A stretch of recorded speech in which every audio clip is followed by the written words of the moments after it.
Kalau di tempat kami itu ibu-ibu nanya dulu sebelum malam tiba. Malam bisa kok imam itu. Apa itu? Atau apa itu? Ngantuk gitu. Kalau itu baru mantap. Jadi ada juga imam yang cepat, ada yang lambat, tergantung karakter, tergantung pembawaan. Kadang-kadang dapat imam yang cepat, ya kan? Imam yang cepat gigi 4.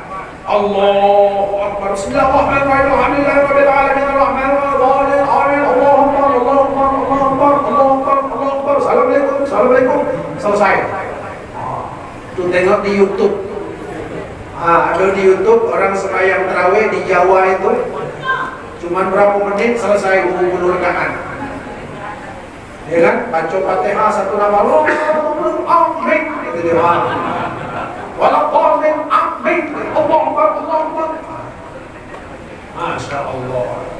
Padahal kita bulan puasa itu memang dididik untuk sabar. Namanya sholat tarawih. Sholat tarawih itu 2 rakaat.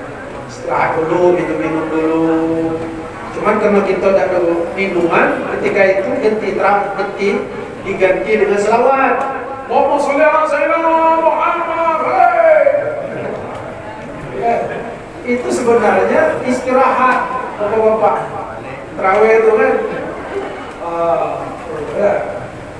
cuman karena sudah budaya kan, tapi tidak apa-apa. Yang kesian kan nenek-nenek di belakang. Kalau anak SMP, mantap imam cepat kan. Apa kata anak SMP? Ini baru imam.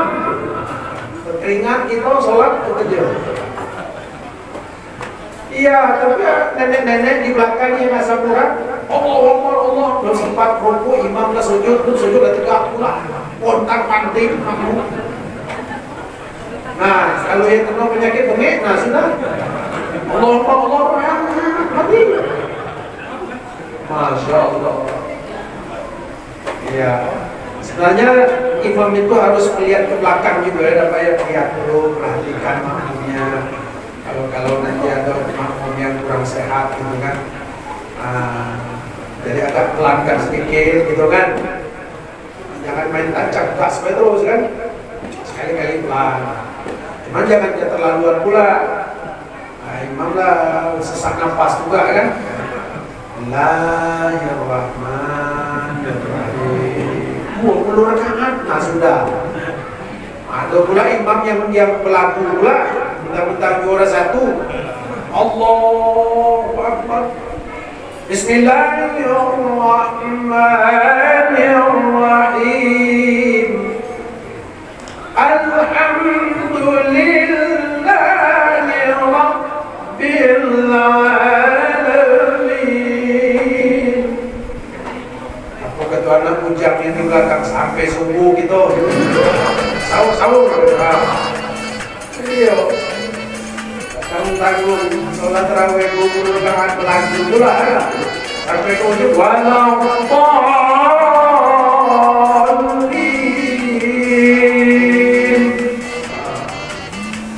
ada tidak ada lagi suaranya nyampe belakang. Masya Allah, ditunggu-tunggu mana suara amin tidak ada nih. Begitu assalamualaikum ke belakang, baris sebelah kanan nila balik kalau. Masya Allah. Dah kelamuan. Assalamualaikum ke kiri adalah tinggal 3 orang lagi jemaah. Nanya pula Pak Imam. Kawan yang lain, balik kalau Pak Imam. Kau nak balik? Saya nak balik Pak Imam. Cuma kunci masjid saya memegang.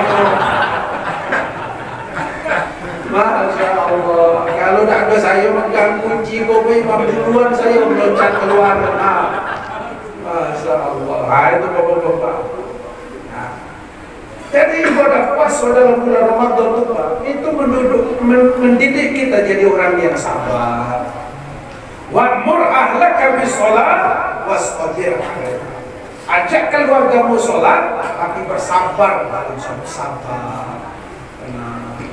Ibadah puasa siang hari mendidik kita sabar. Sholat tarawih mendidik kita sabar.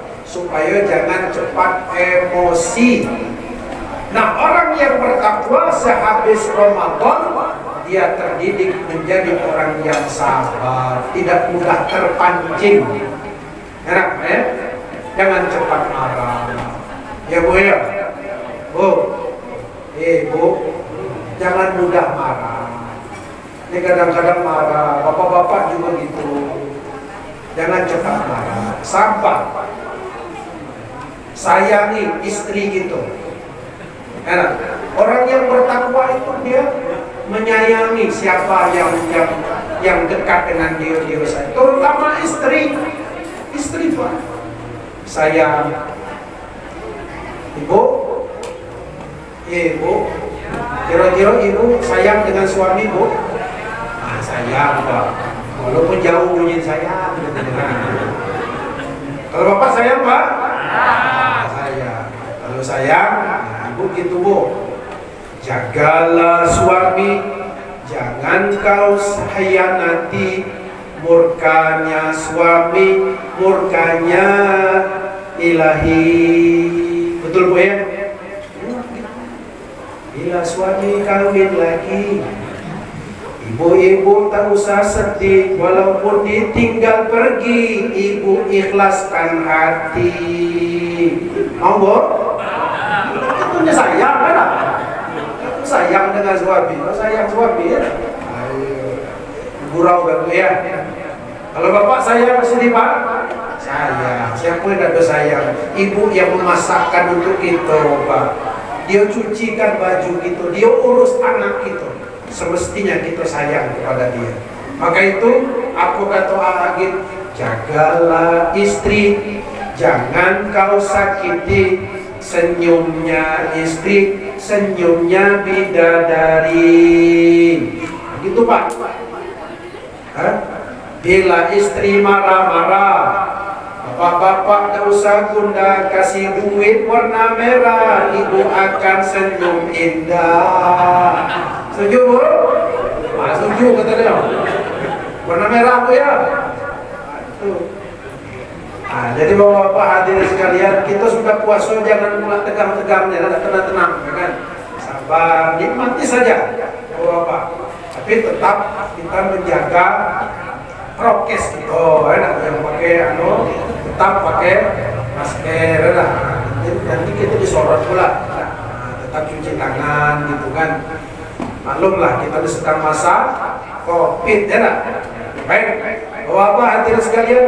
Lalu yang ketiga tanda orang yang bertakwa itu adalah wal afina 'anin nas, mau memaafkan kesalahan orang lain. Kalau yang pertama tadi bapak-bapak itu disuruh sedekah menjadi orang dermawan.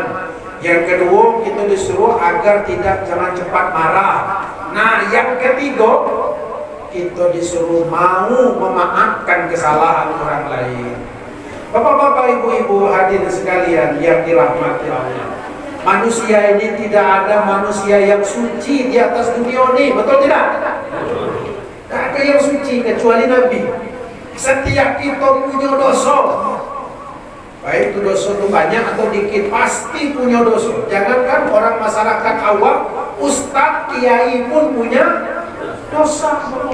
Minimal dia dosa angkuh sedikit sombong, itu sudah dosa. Nah, sebaik-baik orang yang berdosa dia mau bertobat pada Allah Subhanahu wa Ta'ala. Jadi jangan khawatir bapak-bapak, kita merasa punya dosa, jangan khawatir. Allah Maha menerima tobat, bertobat kita kepada Allah, minta ampun, minta maaf kepada Allah. Bulan Ramadan sudah berlalu, tapi jangan lupakan kenangan manis yang ada dalam bulan Ramadan kemarin.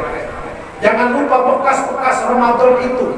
Terus kita jalankan. Apa itu? Kita harus mau berlapang dada memaafkan kesalahan orang lain. Jadi kalau ada orang datang ke rumah kita minta maaf dengan lapang dada, kita memberikan maaf. Pak, kenapa minta maaf harus di hari raya? Karena di hari raya itu namanya lebaran. Lebar, kalau Jawa namanya lebar itu membuka diri. Membuka diri selebar-lebarnya. Berikan maaf, minta dan memberi maaf. Nah, kenapa harus mesti di Lebaran itu? Biasanya Pak, kalau orang Lebaran itu dia sedang hatinya sedang senang, ya Pak ya, berkumpul bersama keluarga, lagi bahagia. Nah disitulah kita datang minta maaf. Maka ketika itu orang dengan rasa rendah hati membuka diri untuk memberikan maaf. Coba kalau hari biasa, tidak mau dia memaafkan kita, apalagi betul-betul nyata-nyata kesalahan kita. Tapi kalau hari raya kita datang minta maaf, orang akan dengan mudah memberikan maaf kepada kita. Tapi bukan berarti harus tunggu Lebaran baru minta maaf. Ya ibu-ibu ditanya, Bu, sudah minta maaf dengan Pak Wali Kota? Sudah Pak, sudah kami minta maaf dengan Pak Wali Kota. Dengan Pak Camat? Sudah Pak, sudah halal bihalal kami. Dengan Pak Lurah? Sudah. Dengan Pak RT? Beres. Sudah kalau minta maaf. Dengan laki sudah Bu? Iya lupa dengan laki. Astagfirullahaladzim. Seharusnya dengan laki dulu minta maaf. Ya kan? Gitu. Ada juga ibu-ibu begitu sudah Lebaran minta maaf kepada suaminya. Pak, Mama mau minta maaf atas kekhilafan dan kesalahan Mama. Ayolah, kata suaminya, aku maafkanlah. Aku maafkan. Dapat saya nak minta maaf. Iyalah, aku maafkan. Kenapa dia dan kau minta maaf? Udah kemarin ketika bapak mandi kemarin, duit yang dalam dompet bapak itu mama yang ngambil. Astagfirullahaladzim. Berarti duit bapak selama ini hilang 1.000, 2.000, 10.000, 100.000. Berarti kau lah jadi tikus nih. Jadi semenjak itu Bu, lakinya setiap masuk kamar mandi selalu bawa dompet. Punya tikus gitu. Jadi minta maaf tidak harus mesti Lebaran. Jadi minta maaf Bapak-bapak, wal 'afina 'anil nas. Jadi bermaaf-maafan sesama manusia. Nah, kemarin ketika kita berhari raya mungkin ada yang sempat balik kampung tidak bertemu. Maka setelah hari raya Idul Fitri, para ulama kita membuat sebuah acara namanya halal bihalal. Yang budaya ini tidak ada di tempat lain, yang hanya ada di Indonesia saja. Halal bihalal itu sebuah acara yang dilaksanakan setelah hari raya Idul Fitri. Diadakan sebuah bacaan ayat Al-Quran, baca doa, selawatan, zikiran, ceramah, itu isinya. Ini orang bilang, aku halal bihalal bid'ah, tidak buat Nabi. Masya Allah. Kalau begitu organ tunggal tidak pernah dibuat Nabi juga, bid'ah juga. Peringatan 17 Agustus naik bendera, bid'ah juga, tidak pernah dibuat Nabi. Alangkah sempitnya pemikiran kita, sedikit-sedikit bid'ah, sedikit-sedikit masuk neraka. Yasenan masuk neraka, tidak pernah dibuat Nabi. Talkenan masuk neraka, tidak pernah dibuat Nabi.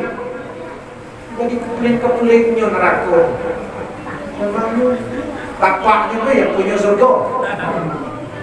Aku dah nak bagi kita lagi. Jadi bapak-bapak, beragama tidak harus mesti seperti itu dalam beragama. Yuridullahu bikumul yusra wa la yuridu bikumul usra. Allah menginginkan kemudahan bagi kita. Allah menginginkan kemudahan, tidak mau dipersulit. Tapi jangan dimudah-mudahkan. Tapi sesuatu yang tidak dibuat Nabi bukan berarti haram. Ya kan? Nah, jadi oleh karena itu bapak-bapak, halal bihalal ini walaupun dia tidak sunnah, tapi ini adalah perbuatan baik. Bid'ah juga ada bid'ah hasanah, baik, bagus. Mungkin kemarin hari raya Idul Fitri kita tidak sempat bersalaman, tidak sempat minta maaf ke rumah-rumah. Nah, malam ini kita sudah bertemu di sini. Alhamdulillah kita dapat bertemu dengan kawan yang mungkin ada kehilapan dan kesalahan. Kita minta maaf satu dengan yang lainnya. Bapak Ibu hadirin sekalian, bagi orang yang tidak mau memaafkan kesalahan orang lain, ingat kata Rasulullah SAW, la yadkhulul jannah qati'ur rahim. Tidak akan masuk surga orang yang tidak mau memaafkan kesalahan orang-orang lain. Jadi kalau ada orang minta maaf dengan gitu, ya sudah, maafkan. Dan kita jangan pula merasa tinggi hati, tidak mau minta maaf. Sorry, aku minta maaf dengan kau. Kau itu harus minta maaf dengan aku karena aku lebih tua dari kau.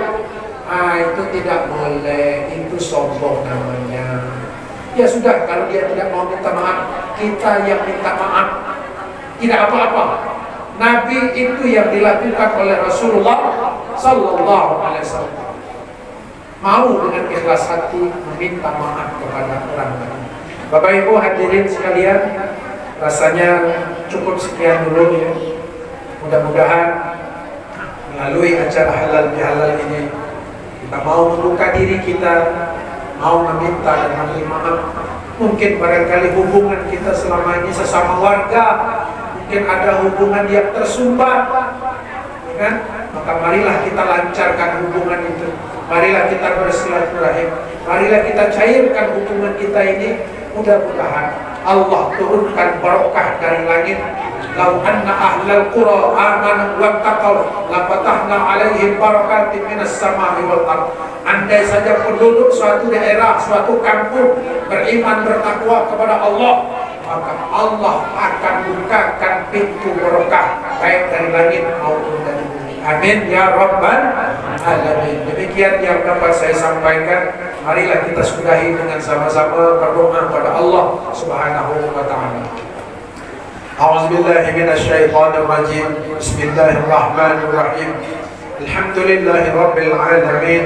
Hamdan syakirin, hamdan na'imin, hamdan yuwafi ni'amahu wa yukammi mazidah. Ya Rabbana lakal hamdu kama yanbaghi li jalali wajhikal karim 'azimi sultanih. Allahumma shalli ala sayyidina Muhammad wa ala ali sayyidina Muhammad. Allahumma ya muhawwil al-ahwal hawwil halana ila ahsani hal bihawlika wa quwwatika ya aziz ya muta'al birahmatika ya arhamar rahimin. Allahumma akhtim lana bihusnil khatimah wa la tahtim alaina bisu'il khatimah. Ya Allah ya Tuhan, ampuni dosa kami, maafkan kesalahan-kesalahan kami, ampuni pula dosa ibunda kami, ayahanda kami, baik yang masih hidup maupun yang sudah meninggal ya Allah. Lapangkan kuburannya ya Allah. Ya Allah, pada malam ini kami kumpul bersama di masjid atau di langgar ini ya Allah, dalam acara halal bihalal ya Allah. Lembutkan hati kami ya Allah untuk membuka diri saling meminta dan memberi maaf dalam acara halal bihalal ini ya Allah. Melalui acara halal bihalal ini ya Allah, bersihkan kami dari noda dan dosa ya Allah. Sucikan hati kami ya Allah, bersihkan kami ya Allah, sehingga kami menjadi orang-orang yang taat beribadah kepadamu ya Allah. Ya Allah, pada akhirnya kami berserah diri kepadamu ya Allah. Semoga Engkau mengabulkan segala doa dan hajat kami ya Allah. Rabbana atina fid dunya hasanah wa fil akhirati hasanah wa qina adzabannar. Walhamdulillahi rabbil alamin. Taqabbalallahu minkum inna wa minkum taqabbal ya karim. Assalamualaikum warahmatullahi wabarakatuh.